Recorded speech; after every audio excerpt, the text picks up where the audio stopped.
In the autumn of 1971, the American living room became a silent battlefield where two eras collided head-on without warning. Paradoxically, Archie Bunker's home, his ultimate sanctuary of tradition, is about to be breached by the very people he fears most. Consequently, Episode 7 presents more than just house guests. It serves as a raw microcosm of a nation struggling to define morality.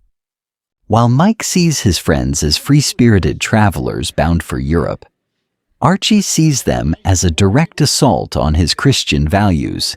The friction begins immediately, not with a shout, but with the sight of an unmarried couple sharing the same oxygen under his roof. To Archie, the concept of unmarried and staying over is an equation that simply does not compute in his disciplined mind.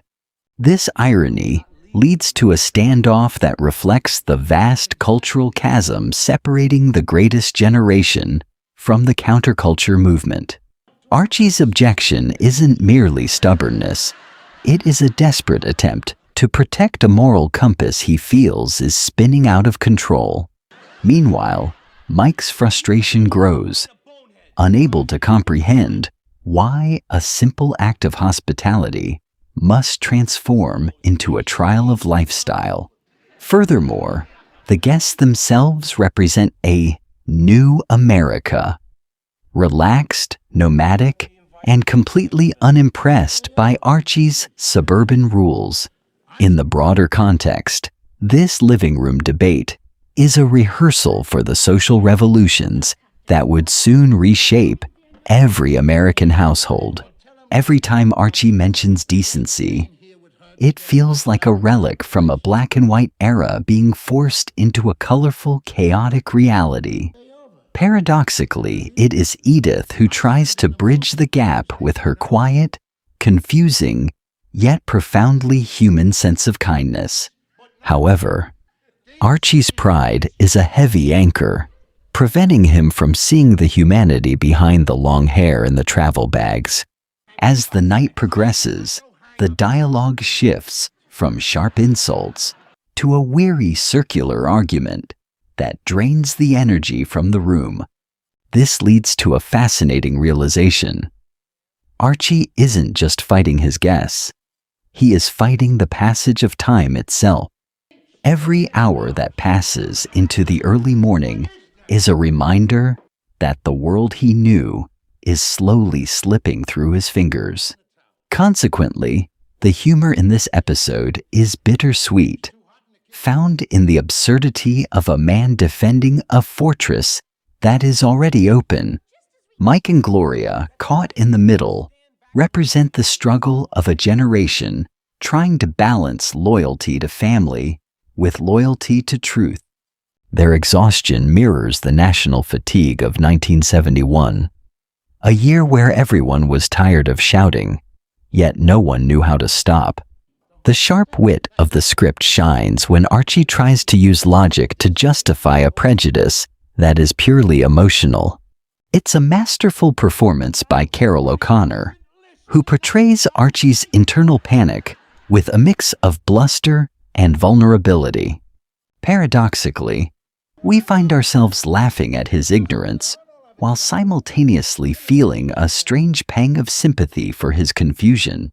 This leads us to consider, is it the hippies who are the intruders, or is it the future itself that has invaded Archie's sanctuary? Every backpack and long-haired guest is a symbol of a world where boundaries are blurred and the old rules no longer apply. Archie's refusal to let them sleep together is his last stand, a hill he is willing to die on, even as the sun begins to rise. The early morning light brings not a resolution, but a weary acceptance that the argument has changed nothing. Consequently, the departure of the guests feels less like a goodbye and more like the end of a long, exhausting siege. Archie watches them leave with a grim satisfaction, unaware that he has won the battle. but is losing the cultural war. This irony is the beating heart of the show. The tragedy of a man who keeps the door locked while the walls are coming down. Paradoxically, Mike and Gloria are left feeling more distant from Archie than ever, despite the close quarters of the long night. Their exhaustion isn't just physical. It is the mental strain of living between two worlds that refuse to speak the same language. Furthermore, the episode reminds us that peace in the Bunker household is often just a temporary silence between storms. In essence, Norman Lear was teaching us that communication is impossible without the willingness to see the person behind the ideology. As we look back at these moments, we realize that Archie Bunker was every father who felt the world was moving too fast. Consequently, our laughter is tinted with a deep sense of nostalgia for a time when families at least stayed in the room together to fight. The genius of the show lies in its ability to make us care about a man who stands against everything we might believe in. This irony leads to a final reflection on the nature of home. Is it a place of rules or a place of unconditional belonging? As the hippies head for Europe, they leave behind a legacy of questions that Archie Bunker will never be able to answer. Meanwhile, the audience of 1971 watched and saw their own dinner table arguments reflected in the flickering blue light of the TV.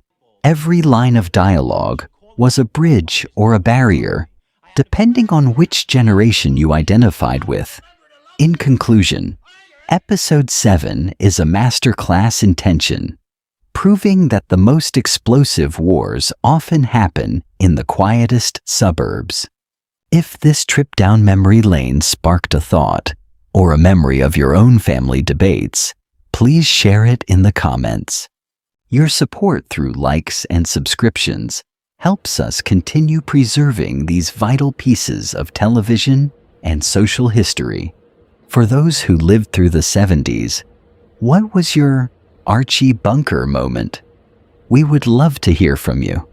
History is more than just facts. It's the emotion we feel when we see our own struggles played out on screen.